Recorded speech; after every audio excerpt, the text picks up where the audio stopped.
नमस्कार माझ्या सर्वांना, मी शिवानी. गावाकडच्या स्वादमध्ये आपलं खूप खूप मनापासून स्वागत आहे. तर आज मी तुमच्यासोबत शेअर करत आहे क्रिस्पी कॉर्न भजियाची रेसिपी, ज्याला आपण कॉर्न पकोडेसुद्धा म्हणतो किंवा मक्याची भजीसुद्धा म्हणतो. अगदी भारी वाटते ही. बाकीच्या भज्यापेक्षा ही भजीने अगदी मस्त वाटते. आणि आता पावसाळ्याचा मोसम चालू आहे, तर घरी ना गरमागरम मक्का भुट्टा खाण्यापेक्षा, जो मिळते ना आपल्याला, तो खाण्यापेक्षा घरचे म्हणाले की आज काहीतरी गरमागरम बनव लगेच थोडंसं. मी म्हटलं चला क्रिस्पी मस्त भजी बनवूया. तर अगोदर काय केलं, 2 भुट्टे आणले, विकतच घेऊन आणले.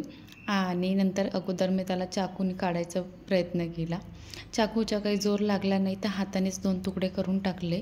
आणि नंतर त्याची जी कॉर्न आहे ना, ते आपल्याला काढून घ्यायचे आहे. मक्याच्या ज्या बिया म्हणतात ना, त्या आपल्याला अशा चाकूनी कापून घ्यायचं आहे, किंवा तुम्ही हातानेसुद्धा काढू शकता. पटापटा करायचं असेल ना, तर चाकूनीच कापलं ना तर ते बरं होऊन जाईल. नंतर एका भांड्यामध्ये काढून घ्यायचं पूर्ण ज्या बिया आहे ना, म्हणजे कॉर्न आहे ना, ते काढून घ्यायचे. आणि काही कचरा वगैरे असेल ते सर्व साफ करून घ्यायचे. कचरा तर राहतच नाही म्हणा, बट काढून घ्यायचं असेल तर. नंतर काय केलं मी, पत्तागोबी आहे ना, तिला छानपैकी अगोदर स्वच्छ धुवून पाणी तिला बारीक किसून घेतलेली आहे ग्रेटरने. छानपैकी असं बारीक बारीक एकदा कापून घ्यायची. नाही असेल ना तर किसणीने किसून घ्यायची. आणि मला आज ना स्प्रिंग अनियन भेटला बाजारामध्ये, तर मी तोसुद्धा आणला. तोसुद्धा भरपूर टाकला. मला आवडते स्प्रिंग अनियन टाकायला आणि खायलासुद्धा. सोबतच थोडीशी कोथिंबीर टाकली, आणि जितकं तिखट आवडत असेल ना तितक्या मिरच्या टाकायच्या. सोबतच जिरं व अजवाईन टाकायचं हाताने चांगलं मसलून. नंतर 1-1.5 चमचा जवळपास लाल तिखट टाकायचं. चवीनुसार मीठ टाकायचं. थोडीशी हळद टाकायची. आणि सोबतच थोडासा धनिया मसाला आणि आमचूर पावडरसुद्धा टाकायचं. आणि यामध्ये आणखी क्रिस्पी होण्यासाठी थोडेसे मी यामध्ये 4-5 चम्मचच्या जवळपास कॉर्नफ्लोअर टाकला आहे. आणि सोबतच बाइंडिंगसाठी बेसनसुद्धा टाकलेलं आहे 4-5 चम्मच. आणि 1च चम्मच फक्त मी तांदळाचं पीठ टाकलं आहे, ते ऑप्शनल आहे टाकणं अगदी. नंतर काय करायचं, हे सर्व पाणी न घालता मिक्स करून घ्यायचं, कारण की पत्तागोबीला पाणी सुटते. तर इझिली ते काय होते, बरोबर मिक्स होऊन जाते. मी याच्यामध्ये 1 थेंबभर पण सुद्धा पाणी टाकलेलं नाही आहे. आणि त्यामध्ये सर्व मिक्स झालेलं आहे. तरी बॅटर मला थोडंसं लूज वाटलं, म्हणून मी 1 चम्मच, आणखी 1 चम्मच कॉर्नफ्लॉवरनं 1 चम्मच बेसन टाकलं व बरोबर मिक्स करून बॅटर तयार करून घेतलेलं आहे.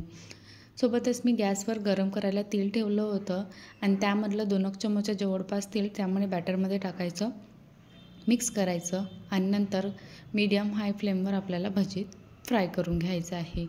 एक असे थोडं मोठ्या आकारामध्ये किंवा लहान आकारामध्ये टाकायचे मस्तपैकी, जशी तुम्हाला आवडत असेल तशी. अगोदर मी सुरुवातीला कमीच टाकते कोणती पण वस्तू फ्राय करताना, कारण की आपल्याला चेक करायचं असते की चिपकते की काय बा. पण हे चिपकले वगैरे काही नाही म्हणा. तळायला कढाईला चिपकते, कढाईच्या तळ्याला चिपकते. तर बाकीचे पण भजे मी मस्तपैकी असं काढून घेतलेले आहे, आणि दुसऱ्या स्टेजवर जास्त टाकते. तर अशा प्रकारे भजे मस्तपैकी टाकून घ्यायचे आणि गरमागरम काढून घ्यायचे.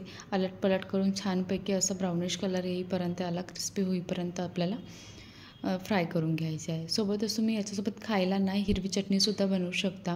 मी हिरवी चटणी बनवली, पण ते अगोदरच अर्धे बनवले ना पकोडे, तेवढ्यात खाण्यामध्ये खतम होऊन गेले, म्हणून मी दाखवलं नाही तुम्हाला व्हिडिओमध्ये. बट खूप मस्त वाटते तीसुद्धा खायला. तर काय केलं बघू शकता तुम्ही, किती मस्तपैकी फ्राय झालेले आहे आणि अगदी क्रिस्पी वाटतात खायला. कांदे भजी आपण नेहमी खातो, आलू भजीसुद्धा नेहमी खातो. एकदा कॉर्न भजी सुद्धा बनवून बघा, तर तुम्हाला हे भजीसुद्धा आवडेल खायला. आणि इतके टेस्टी वाटले खायला की, आणि गरमागरम खायचे. थंडे खाण्यापेक्षा ना गरमागरम खाल्ले ना तर आणखी भारी वाटते. कशी वाटली आज तुम्हाला आजची रेसिपी कॉर्न भजियाची? आवडली असेल तर नक्की बनवून बघा, आणि चॅनलला सबस्क्राईब करायला विसरू नका. थँक्यू. Bye bye. टाटा.